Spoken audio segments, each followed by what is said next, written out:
Hey guys, இந்தியாவில் TikTok பயன்படுத்துவோரின் எண்ணிக்கை 260 மில்லியனாக reach ஆயிருக்கு. இது நாளுக்கு நாள் இன்னும் அதிகரிக்கும் கண்டிப்பாக. இப்போது டெய்லி ஆக்டிவ் யூசர்ஸ் டிஐயூன்னு சொல்லக்கூடிய இந்த எண்ணிக்கை எவ்வளோ இருக்குன்னா 70 மில்லியனாக ரீச் ஆயிருக்கு அப்படின்னு சொல்கிறாங்க. ஸோ இது யாரை பயமுறுத்துதோ இல்லையோ, 2 பெரும் நிறுவனங்களை கண்டிப்பாக அலர்ட் பண்ணியிருக்கு. ஒன்று ஃபேஸ்புக், இன்னொன்று கூகுள். ஃபேஸ்புக் தங்கள்கிட்ட இன்ஸ்டாகிராம், வாட்ஸ்அப், மெசேஞ்சர், ஸ்னாப்சாட் அப்படின்ட்டு ஒரு 4 அப்ளிகேஷன் அவங்க தான் நிர்வகிக்கிறாங்க. ஸோ அதோடைய யூசர்ஸ் இந்த மாதிரியான சைனீஸ் அப்ளிகேஷனால் குறையும், இதனால் தங்களுக்கு வரக்கூடிய வருமானம் கம்மியாகவும் பயப்படுறாங்க. அதே மாதிரி தான் கூகுளும். யூடியூப் பார்த்திங்கனாக்கா ரொம்ப ப்ராப்ளம். இப்போ பார்த்திங்கனாக்கா ரீசெண்டாக யூடியூப்போட வளர்ச்சி ரொம்ப பெரிய லெவலில் இருக்குது. ஸோ அதனால் கூகுளுக்கு பெரிய வருமானம் வந்துட்டுருக்கு. ஸோ இந்த மாதிரி டிக்டாக், அப்புறம் இன்னும் பைட், அப்புறம் லைக், ஹெலோ அப்படின்ட்டு நிறைய சைனீஸ் அப்ளிகேஷன் இங்கே இந்தியாவில் டாமினேட் பண்ண ஸ்டார்ட் ஆகிருக்கு. இதோடைய யூசர்ஸ், நம்பர் ஆஃப் யூசர்ஸ் பார்த்திங்கனாக்கா பல மில்லியன் கணக்கில் இருக்காங்க ஓவராலாக பார்த்தோம் அப்படின்னாக்கா. இதனால் தங்களுக்கு வரக்கூடிய வருமானம் நம்ம இழந்துருவோம். அதே மாதிரி யூசர்ஸும் நம்ம அப்ளிகேஷன்ஸை விட்டுட்டு அங்கே போயிடுவாங்க அப்படின்ட்டு ஒரு பெரும் வருத்தம் இந்த 2 நிறுவனங்களுக்கும் கண்டிப்பாக இருக்குது. ஓகே, இந்த வீடியோவில் டிக்டாக் ஃபாலோவர்ஸ் எப்படி இன்க்ரீஸ் பண்ணுறதுன்னு பார்க்கலாம். ஏன் ஃபாலோவர்ஸை இன்க்ரீஸ் பண்ணணும் அப்படின்னாக்கா, இப்போ வரைக்கும் டிக்டாக் போஸ்ட் பண்ணுற யூசர்ஸ்க்கு எந்த ஒரு வருமானமும் டிக்டாக்ல இல்லை. முன்ன கூட பார்த்தீங்கன்னாக்கா ஃபேஸ்புக்கில் நம்ம வீடியோ போஸ்ட் பண்ணுறதுக்கு எந்த ஒரு வருமானமும் இல்லாமல் இருந்துச்சு. இப்போ ரெவென்யூ ஷேர் பண்ணுறாங்க. ஸோ ஆரம்பத்தில் யூடியூப் மட்டும்தான் ஒரு பயனாளர் ஒரு வீடியோ அப்லோட் பண்ணுறாங்கன்னா அதுலேருந்து வரக்கூடிய வருமானத்தை நமக்கு ஷேர் பண்ணிகிட்டு இருந்தாங்க.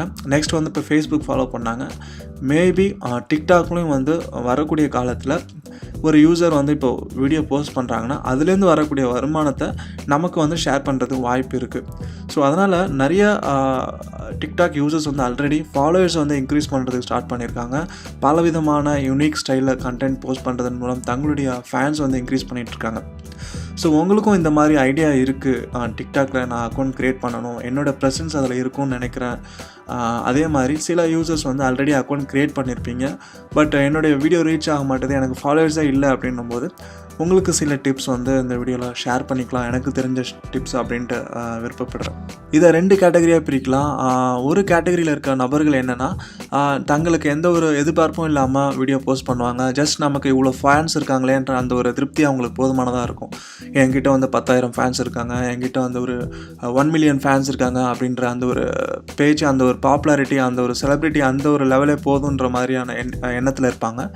செகண்ட் கேட்டகரி எப்படின்னா, நம்ம சம்திங் ஏதாவது பண்ணணும், இதன் மூலம் நமக்குன்னு ஒரு வருமானத்தை க்ரியேட் பண்ணணும். இப்போ ஆல்ரெடி அவங்க ஆஃபீஸில் ஒர்க் பண்ணிகிட்ருக்கலாம், ஒரு பார்ட் டைம் இன்கம்மாக இதில் அட்லீஸ்ட் நமக்கு கிடைக்கணும் அப்படின்னு எதிர்பார்ப்பாங்க. அப்படி இல்லை அப்படின்னாக்கா அவங்க ஆல்ரெடி பிளாகிங்கில் இருப்பாங்க, ஆல்ரெடி யூடியூப்பில் இருப்பாங்க, ஆல்ரெடி ஒரு ட்ராவலராக இருப்பாங்க. இப்படி தங்களுடைய வருமானத்தை இன்னும் கூட்டுதலுக்குரிய பிளேஸாக டிக்டாக்கை பார்க்குறாங்க. ஸோ இது மாதிரி 2 கேட்டகரி இருக்குது. ஃபர்ஸ்ட் கேட்டகரியில் இருக்கவங்க தங்களுடைய ஃபாலோவர்ஸ் இன்க்ரீஸ் பண்ணணும், சம்திங் நமக்கு ஒரு பெருமையாக இருக்குது, என்கிட்ட இவ்வளோ ஃபாலோவர்ஸ் இருக்காங்க, நான் பண்ணுற கண்டென்ட் பிடிச்சி இத்தனை ஃபாலோவர்ஸ் நமக்குன்ட்டு லாயலாக இருக்காங்க அப்படின்ட்டு ஒரு திருப்தி இருக்கும். செகண்ட் கேட்டகரியில் இருக்கவங்க நாம் சம்திங் ஏதாவது பண்ணிவிட்டு நமக்குன்னு ஒரு வருமானத்தை இன்க்ரீஸ் பண்ணணும். வேலை தேடுறவங்களா இருக்கலாம், சினிமாவில் சான்ஸ் தேடுறவங்களா இருக்கலாம், இல்லை காமெடி பண்ணுறவங்களா இருக்கலாம், இல்லை ஒரு ஃபிட்னஸ் ட்ரெயினராக இருக்கலாம், இல்லைன்னா ஒரு குக்கியாக இருக்கலாம். இது மாதிரி பலவிதமான டேலண்ட்களை கொண்டு இருப்பாங்க. பட் அவங்களுக்குன்னு ஒரு வருமானம் இல்லாமல், ஒரு வேலை வாய்ப்பு இல்லாமல் இருக்கலாம்.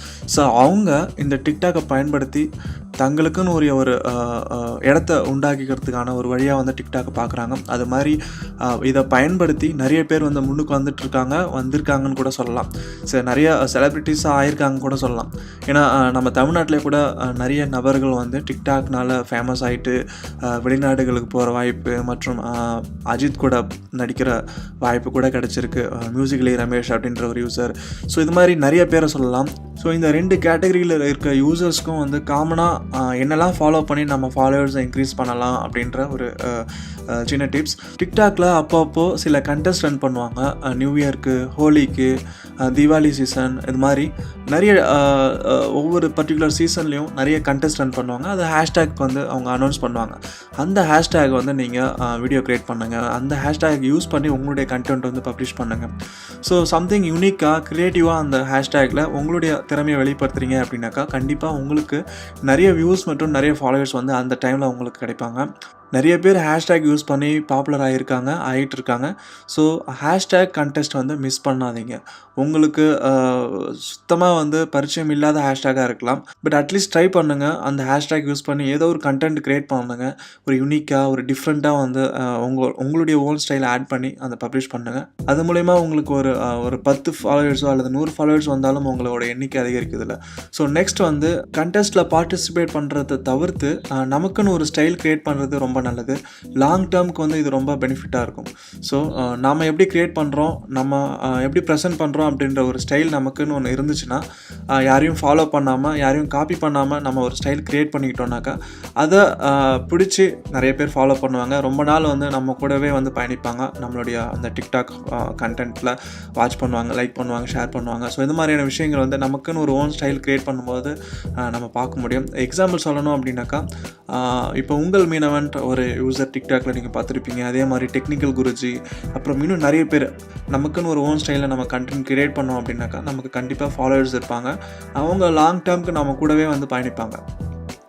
ஸோ மெயினாக வந்து நீங்கள் என்ன பண்ணணும் அப்படின்னாக்கா, உங்களுக்குன்னு ஒரு நீஷ் வந்து செலக்ட் பண்ணணும். நீஷ் அப்படின்னா என்னென்னா, நமக்குன்னு ஒரு கேட்டகரி வந்து சூஸ் பண்ணணும். நான் வந்து டெக்னாலஜி பற்றி தான் பேச போகிறேன், அல்லது நான் வந்து ஃபுட் பற்றியான விஷயங்கள் வந்து ஷேர் பண்ண போகிறேன், அல்லது நான் வந்து மேக்கப் சம்மந்தமான டிப்ஸ் வந்து ஷேர் பண்ண போகிறேன், அல்லது எனக்கு காமெடி நல்லா வரும், ஸோ ஓன் காமெடி நான் பண்ண போகிறேன், அல்லது எனக்கு டப் ஸ்மாஷ் தான் வரும். ஆல்ரெடி பண்ணியிருக்க வீடியோஸ்க்கு நான் வந்து என்னுடைய டப் ஸ்மாஷ் வந்து க்ரியேட்டிவாக நான் பண்ணுறேன், அல்லது எனக்கு பென்சில் ஆர்ட் வரும், நான் பென்சிலில் நல்லா ஆர்ட் பண்ணுவேன், நான் ஃபிட்னஸில் எக்ஸ்பர்ட்டாக இருக்கேன், ஸோ அந்த விஷயத்தை வந்து நான் ஷேர் பண்ண விரும்புகிறேன் அப்படின்ட்டு ஒவ்வொரு கேட்டகரி, நிறைய கேட்டகரிஸ் இருக்குது இல்லையா? ஸோ அதில் உங்களுக்கு என்ன திறமை இருக்குது, உங்களுக்கு என்ன இன்ட்ரெஸ்ட் இருக்குது, உங்களால் என்னெல்லாம் வந்து ஷேர் பண்ண முடியும் எளிதாக புரிகிற மாதிரி, அதை சூஸ் பண்ணுங்கள். அதில் வந்து பயணிங்க.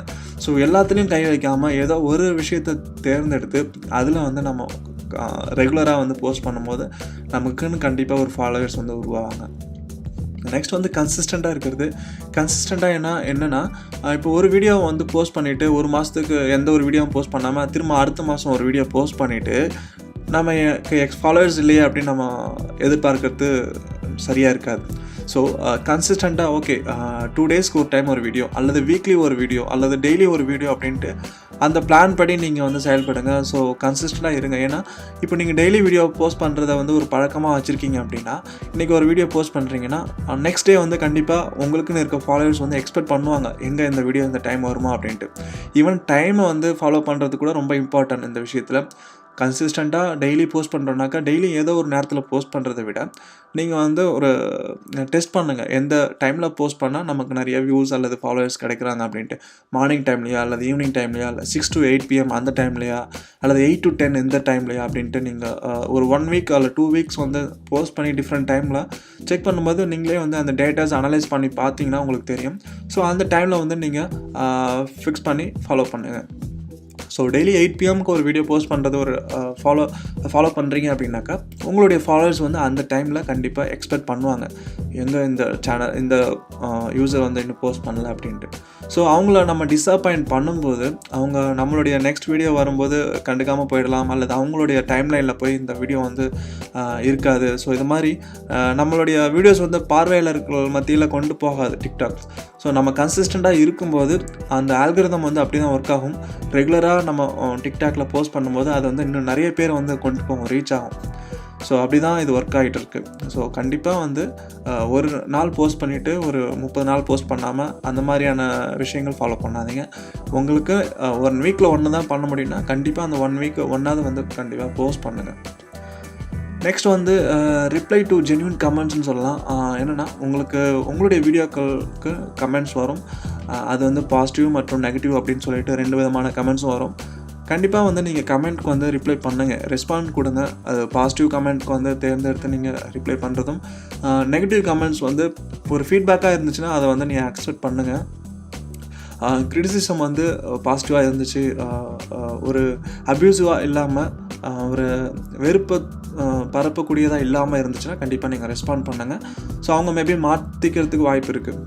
ஸோ பாசிட்டிவாக போஸ்ட் பண்ணுறவங்களுக்கு கண்டிப்பாக ரிப்ளை பண்ணுங்கள். ஸோ அது வந்து அவங்களுக்கு ஒரு என்ன சொல்கிறது, ஒரு ட்ரஸ்ட்டை உண்டாக்கும். ஓகே, இந்த யூஸர் வந்து இவ்வளோ பாப்புலராக இருந்தாலும் நமக்கு ரிப்ளை பண்ணுறாங்க அப்படின்ற ஒரு நம்பிக்கை, மற்றும் பாப்புலராக இல்லைனாலும் பிகினிங்கில் மட்டும் ரெஸ்பாண்ட் பண்ணிவிட்டு நல்லா ஒரு ரீச் ஆனதும் ரெஸ்பாண்ட் பண்ணுறதே இல்லாமல் அப்படிலாம் நிறைய பேர் இருக்காங்க.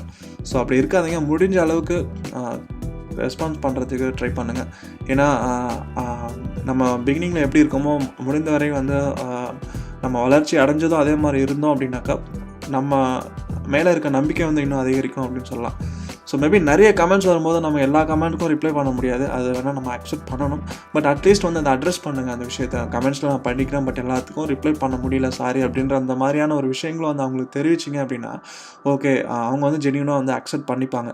நெக்ஸ்ட் வந்து மற்ற டிக்டாக் யூசர்ஸோடு நம்ம வந்து சேர்ந்து வீடியோ பண்ணுறது. பார்த்தீங்கன்னாக்கா இந்த கொலாபரேஷன் வந்து நிறைய யூசர்ஸ்க்கு வந்து ஃபாலோவர்ஸ் வந்து இன்க்ரீஸ் பண்ணியிருக்குன்னு சொல்லலாம். ஒரு எக்ஸாம்பிள் சொல்லணுன்னாக்கா மியூசிக்கலி ரமேஷ் உங்கள் எல்லாருக்குமே தெரியும். அவர் கூட பார்த்தீங்கன்னாக்கா நிறைய டிக்டாக் யூசர்ஸ் வந்து சேர்ந்து பண்ணுவாங்க.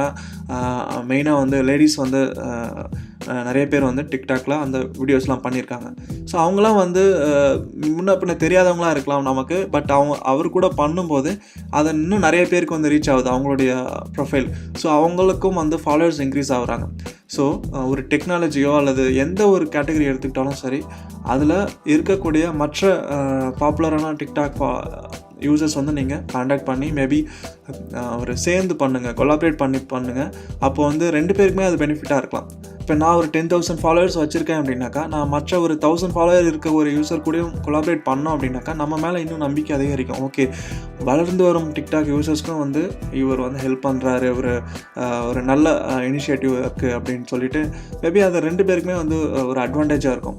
ஸோ அதனால் கொலாபரேட் மற்ற யூசர்ஸோடு பண்ணுறது ரொம்ப நல்லது. அதை நிறைய பேர் ஆல்ரெடி பண்ணிகிட்டு இருக்காங்க. நிறைய பேர் வந்து அது மூலயமா வந்து கிட்டத்தட்ட thousands ஃபாலோவர்ஸ் வந்து இன்க்ரீஸ் பண்ணியிருக்காங்க.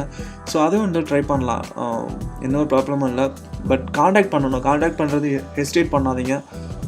மற்ற டிக்டாக் யூசர்ஸை காண்டாக்ட் பண்ணி இதை மாதிரி இந்த ஏரியாவில் நான் இருக்கேன், இப்போ நீங்களும் இங்கே தான் இருக்கீங்க, ஸோ சேர்ந்து ஒரு வீடியோ பண்ணலாமே அப்படின்னு ட்ரை பண்ணி பாருங்கள். ஒரு 10 பேரை காண்டாக்ட் பண்ணி அதில் ஒரு 2-3 பேர் ரிப்ளை பண்ணாலும், பாசிட்டிவாக ரிப்ளை பண்ணாலும் நமக்கு நல்லது தானே. ஸோ ஒரு 2 வீடியோ 3 வீடியோ பண்ணும்போது அதில் வந்து ஒரு 100 ஃபாலோவர்ஸ் பெர் வீடியோ கிடைச்சாலும் அது உங்களுக்கு அட்வான்டேஜ் தானே. ஸோ இந்த டெக்னிக்கும் வந்து ஃபாலோ பண்ணுங்கள். நெக்ஸ்ட் வந்து கிவ் அவே பண்ணுறது. ஏதோ ஒரு இப்போ டெக்னாலஜி சம்மந்தமான சேனலாக இருந்தால் பார்த்தீங்கன்னாக்கா யூடியூப்பில் நியூ ஃபோன் வந்து கிவ் அவே பண்ணுவாங்க.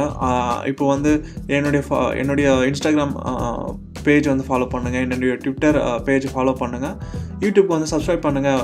இது மாதிரி ஒரு சப்ஸ்கிரைப் பண்ணிங்க அப்படின்னாக்கா அதை ரேண்டமாக ஒரு யூஸரை சூஸ் பண்ணி இந்த ஃபோன் வந்து ஃப்ரீயாக தருவோம் அப்படின்னு சொல்லி பண்ணுவாங்க. ஸோ கிவ் அவே பண்ணுறது நல்லது, பட் வந்து லாங் டேர்முக்கு அது வந்து பெனிஃபிட்டாக இருக்காது. ஏன்னா ஒரு பொருள் நம்ம இலவசமாக தரோம் அப்படின்னாக்கா அந்த டைமுக்கு வந்து எல்லாமே வந்து அடிச்சு பிடிச்சிட்டு ஃபாலோ பண்ணுவாங்க, எல்லாமே பண்ணுவாங்க, எல்லா சேனல்லையும் ஃபாலோ பண்ணுறது. பட் அது நம்மளுடைய கண்டென்ட் நல்லா இல்லை அப்படின்னாக்கா ஆட்டோமேட்டிக்காக வந்து டிஸ்லைக் அல்லது அன்ஃபாலோ பண்ணிட்டு போயிடுவாங்க. ஸோ நம்ம மெயினாக நம்ம கண்டென்ட் க்ரியேட் பண்ணுறதுல ஃபோக்கஸ் அதில் தான் இருக்கணும். எந்த ஒரு இலவசமாக கொடுத்து நம்ம வந்து தக்க வச்சுக்க முடியாது ஃபாலோவர்ஸை, ஃபேன்ஸை. ஸோ அது மெயினாக அதை கன்சிடர் பண்ணுங்கள். நெக்ஸ்ட் வந்து உங்களுடைய டிக்டாக் வீடியோவை இன்ஸ்டாகிராமில் போஸ்ட் பண்ணுங்கள், ட்விட்டர் பேஜ் இருந்துச்சுன்னா அதிலே பண்ணுங்கள், ஃபேஸ்புக் பேஜ் இருந்தால் அதுலேயும் போஸ்ட் பண்ணுங்கள். உங்களுடைய டிக்டாக் யூசர் நேமும் அதில் இருக்கிற மாதிரியான வீடியோவை போஸ்ட் பண்ணுங்கள். ஸோ அப்போது அந்த யூசர் வந்து டிக்டாக்ல இருந்தாருன்னா மேபி அவங்க சர்ச் பண்ணி உங்களை ஃபாலோ பண்ணுறதுக்கு வாய்ப்பு இருக்குது. ஸோ டிக்டாக்ல மட்டும் பண்ணாமல் நீங்கள் ஒரு வீடியோ வந்து டிக்டாக்ல போஸ்ட் பண்ணுறீங்கன்னா உங்களுக்கு ஆட்டோமேட்டிக்காக வந்து உங்கள் ஃபோன் கேலரியில் அந்த வீடியோ இருக்கும். ஸோ அந்த வீடியோவை இன்ஸ்டாகிராமில் போஸ்ட் பண்ணுங்கள். இன்ஸ்டாகிராம் போஸ்ட் பண்ணும்போது ஹேஷ்டேக் வந்து மறக்காமல் கண்டிப்பாக யூஸ் பண்ணுங்கள். அதே மாதிரி மற்ற பிளாட்ஃபார்மில் போஸ்ட் பண்ணும்போதும் அதே சேம் ஹேஷ்டேக் யூஸ் பண்ணுங்கள். மேபி யூடியூப் இருந்துச்சுனாக்கா அதுவும் ஒரு சேனலை க்ரியேட் பண்ணி வைங்க, யூடியூப்லேயும் வந்து க்ரியேட் பண்ணுங்கள். ஸோ ஒரு ப்ராப்பர் டைட்டில், ஒரு டிஸ்கிரிப்ஷன், ஒரு ஹேஷ்டேக் யூஸ் பண்ணும்போது அது மேபி அதுக்கும் வந்து சப்ஸ்கிரைபர் உண்டாகலாம். ஸோ உங்களுடைய வீடியோவை மற்ற பிளாட்ஃபார்ம்லேயும் வந்து நீங்கள் ஷேர் பண்ணுங்கள். அப்போ உங்களுடைய வீடியோ நிறைய பேரை ரீச் ஆகும். ஸோ அதனால் ஃபாலோவர்ஸ் வந்து இன்க்ரீஸ் ஆகிறதுக்கு நிறைய வாய்ப்பு இருக்குது. இது எல்லாமே வந்து ஒரு பெரிய சீக்ரெட்டான டிப்ஸ் கிடையாது. உங்கள் எல்லாருக்கும் சில பேருக்கு தெரிஞ்சிருக்கும், சில பேருக்கு தெரியாமல் இருக்கலாம். மேபி ஆல்ரெடி சில பேர் பயன்படுத்திருப்பீங்க, சில பேர் வந்து யோசிச்சுட்டு இருப்பீங்க. ஸோ இதெல்லாமே வந்து பயன்படுத்தி பாருங்கள். உங்களுடைய ஃபாலோவர்ஸ் வந்து கண்டிப்பாக இன்க்ரீஸ் ஆகும். 1000 ஃபாலோவர்ஸ் வந்து ரீச் ஆகிட்டோம் அப்படின்னாக்கா டிக்டாக்ல 1 minute வீடியோ வந்து போஸ்ட் பண்ண முடியும். இந்த மாதிரி லைவ் வீடியோ வந்து போஸ்ட் பண்ண முடியும். ஸோ இந்த மாதிரியான ஃபீச்சர் அன்லாக் பண்ணணும் அப்படின்னாக்கா 1000 ஃபாலோவர்ஸ் வந்து ஃபர்ஸ்ட் நம்ம ரீச் பண்ணணும். ஸோ அந்த ஃபர்ஸ்ட் 1000 ஃபாலோவர்ஸ் வந்து ரொம்ப இம்பார்ட்டன்ட் நிறைய டிக்டாக் யூசர்ஸ்க்கு. ஸோ அவங்களுக்கான வீடியோவாக இருக்கலாம் இது, மேபி அவங்களுக்கு ரொம்ப யூஸ்ஃபுல்லாக இருக்கலாம். உங்களுக்கு இதை தவிர்த்து மேலே நிறைய டிப்ஸ் தெரியுது அல்லது நீங்கள் அதெல்லாம் பயன்படுத்தி உங்களுடைய ஃபாலோவர்ஸ் இன்க்ரீஸ் பண்ணியிருக்கீங்க அப்படின்னா உங்களுடைய டிப்ஸ் வந்து கண்டிப்பாக கமெண்ட்ஸில் ஷேர் பண்ணுங்கள். மேபி அதர் யூசர்ஸ்க்கு வந்து ரொம்ப யூஸ்ஃபுல்லாக இருக்கும். எப்படி வந்து ஒரு யூசர் வந்து அவங்களுடைய ஃபாலோவர்ஸை இன்க்ரீஸ் பண்ணலாம், என்ன மாதிரியான விஷயங்கள் ஃபாலோ பண்ணலாம் அப்படின்ட்டு தெரிஞ்சுதுன்னா கண்டிப்பாக ஷேர் பண்ணுங்கள். முன்னெல்லாம் வந்து ரொம்ப அழகாக இருக்கணும், நல்லா ப்ரெசென்ட் பண்ணணும், நல்லா தெளிவாக பேசணும், நியூஸ் ரீடர் மாதிரி அந்த ப்ரெசன்டேஷன் அப்படி இருக்கணும் அப்படின்ற காலம் போயிட்டு இன்றைக்கி டேலண்ட் யாருக்கு இருந்தாலும் அவங்க வந்து தங்களுடைய திறமையை வந்து வெளிப்படுத்தலாம் அப்படின்ற மாதிரியான விஷயங்கள் வந்துருச்சு. அதுதான் டிக்டாக்கும் ஒன்று. ஸோ டிக்டாக், இன்ஸ்டாகிராம், இன்னும் நிறைய பிளாட்ஃபார்ம் இப்போ இருக்குல்ல, அது எல்லாத்துலேயுமே வந்து உங்களுடைய டேலண்ட்டை வெளிப்படுத்துங்க. உங்களுக்குன்னு ஒரு ஃபேன்ஸ் வந்து க்ரியேட் பண்ணுங்கள். உங்களுக்குன்னு ஒரு லாயல் ஆடியன்ஸ் வந்து க்ரியேட் பண்ணிட்டீங்கன்னாக்கா உங்களுக்கு கண்டிப்பாக வந்து எல்லா விதத்துலேயும் வந்து ஹெல்ப் பண்ணுவாங்க. ஸோ இப்போ டேலண்ட் இருந்துச்சுன்னா நம்ம கண்டிப்பாக வந்து உலகத்தில் எங்கே வேணாலும் ரீச் பண்ண முடியும், நம்மளுடைய டேலண்ட்டை வந்து ஷோகேஸ் பண்ண முடியும். ஸோ அதை மட்டும் மெயினாக ஃபோக்கஸ் பண்ணிவிட்டு உங்களுடைய திறமையை வளர்த்துக்கிறதுக்கும் நம்மளுடைய திறமையை வெளிப்படுத்துறதுக்கும் மற்றவங்களுக்கு உதவுறதுக்கும் வந்து நம்ம ஃபோக்கஸ் பண்ணோம் அப்படின்னாக்கா கண்டிப்பாக நம்ம எதிர்பார்க்குற இடத்தை விட நம்ம ரீச் பண்ண முடியும். பட் மேபி அதற்கு உரிய காலங்கள் வந்து அதிகரிக்கலாம், மேபி டிலே ஆகலாம். பட் அதற்காக மனசு உடைஞ்சு போகாமல், டிஸப்பாயிண்ட் ஆகாமல் வந்து கண்டினியூஸாக வந்து ஒர்க் அவுட் பண்ணுங்கள். சம்திங் யூனிக்காக வந்து ட்ரை பண்ணுங்கள். யூடியூப்பில் கூட சரி, இப்போ இந்த சேனலில் கூட தமிழ் எக்ஸ்பிளைனர் பார்த்தீங்கன்னாக்கா நிறைய சப்ஸ்கிரைபர் இருக்கணும் அப்படின்ற எனக்கும் ஒரு நிறைய விருப்பம் இருக்குது. பட் பார்த்தீங்கன்னாக்கா இதோட வியூஸ் வந்து ரொம்ப கம்மி தான். பட் அதனால் டிஸப்பாயிண்ட் ஆகலை. மேபி நமக்குன்னு உரிய டைம் வந்து இன்னும் வரல அப்படின்னு நினச்சிட்டு தான் ரெகுலராக கண்டென்ட் போஸ்ட் பண்ணிகிட்ருக்கேன். ஸோ மேபி ஒன் டே நமக்கு ஒரு அட்லீஸ்ட் ஒரு 10,000 சப்ஸ்கிரைபர் ரீச் ஆகும், அட்லீஸ்ட் ஒரு 15,000 ரீச் ஆகும் அப்படின்ட்டு அனதர் டார்கெட்டை வந்து ரீச் பண்ணுவோம் அப்படின்ட்டு ஒரு நம்பிக்கை இருக்குது. ஸோ அதேமாதிரி உங்களுடைய டேலண்ட்டை, உங்களுக்கு இருக்கக்கூடிய திறமை, நம்பிக்கை வச்சு நீங்கள் டிக்டாக்ல ஃபாலோவர்ஸை கண்டிப்பாக இன்க்ரீஸ் பண்ண முடியும். ஸோ இந்த வீடியோ பிடிச்சிருந்தனா ஃப்ரெண்ட்ஸோட ஷேர் பண்ணுங்கள். உங்களுக்கு இது சம்மந்தமாக ஏதோ கொஷின்ஸ் இருந்தால் கமெண்ட்டில் கொடுங்க. நெக்ஸ்ட் வீடியோவில் மேபி டிக்டாக்ல இருந்து எப்படி நம்ம ஒரு ஆப்பர்ச்சுனிட்டி, நமக்குன்னு ஒரு வாய்ப்பை தேடிக்கிறது அல்லது நம்ம எப்படி ஒரு வருமானத்தை உண்டாக்கிக்கிறதுன்ற வீடியோ க்ரியேட் பண்ண ட்ரை பண்ணுறேன். கூடிய சீக்கிரத்தில் அதை போஸ்ட் பண்ணுறேன். ஸோ மறக்காமல் தமிழ் எக்ஸ்பிளைனர் சப்ஸ்கிரைப் பண்ணுங்கள். நன்றி.